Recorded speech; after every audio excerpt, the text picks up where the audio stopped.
is World Poetry, and we went to go and look at some of the most amazing poets as they took part in an open night or open mic night in Josie. Check it out. Pretty impressive stuff. The thou.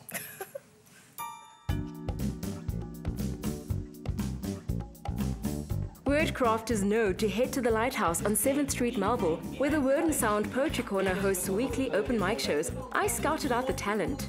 Allan Poe once said, "Poetry is the rhythmical creation of beauty in words." It's not a very easy genre to write in, but considering South Africa is so rich in oral traditions, it's not surprising that poetry thrives on Josie streets.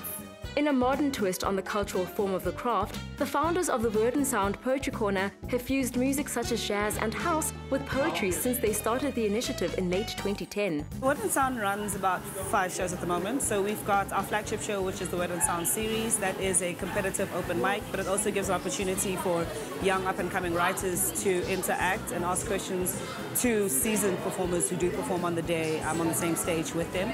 We've then launched a non-competitive open mic stage, which is the Poetry Corner, and that's really just for people who want to share poetry without the competitive element to it.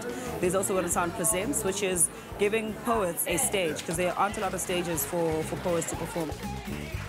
In a country with such a low literacy rate, the spoken word encourages curiosity and introduces people to literature from around the world. And whatever one's profession, writing is a key skill. With this in mind, the team started Do Good Inc. in 2010. We, as poets and as creatives, have decided to use our talent for good. So right now, our major project is we're building a library for Buhlebezwe Secondary School in Thokoza. We are collecting books to build libraries for schools who don't have. Word and Sound platforms bring together old and young. What I love about poetry is the fact that you can get on stage and nobody's going to tell you, don't say that. Like, there are no boundaries. What I love about poetry is it's an expression of one's innermost feelings. You know, it allows you the platform to just speak your mind without fear or favor.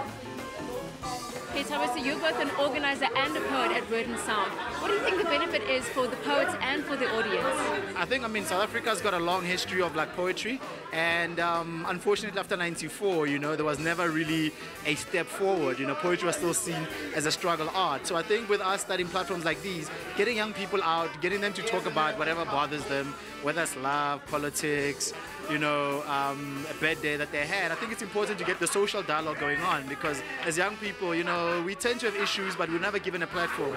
So for us, Word and Sound is that kind of platform. You can expect an audience that's ready to listen, because that's what they came for. But also you can find an opportunity to grow yourself as an artist and the chance to enjoy yourself as an audience member. Wow, I've been absolutely blown away by tonight's performances. The audience has been moved from raucous laughter to quiet understanding, demonstrating the power of poetry. If you're ever in Melville, come and join the experience sometime. The mic can be yours every Wednesday evening from 6 p.m. Entry fee is 20 Rand and you simply sign in at the door.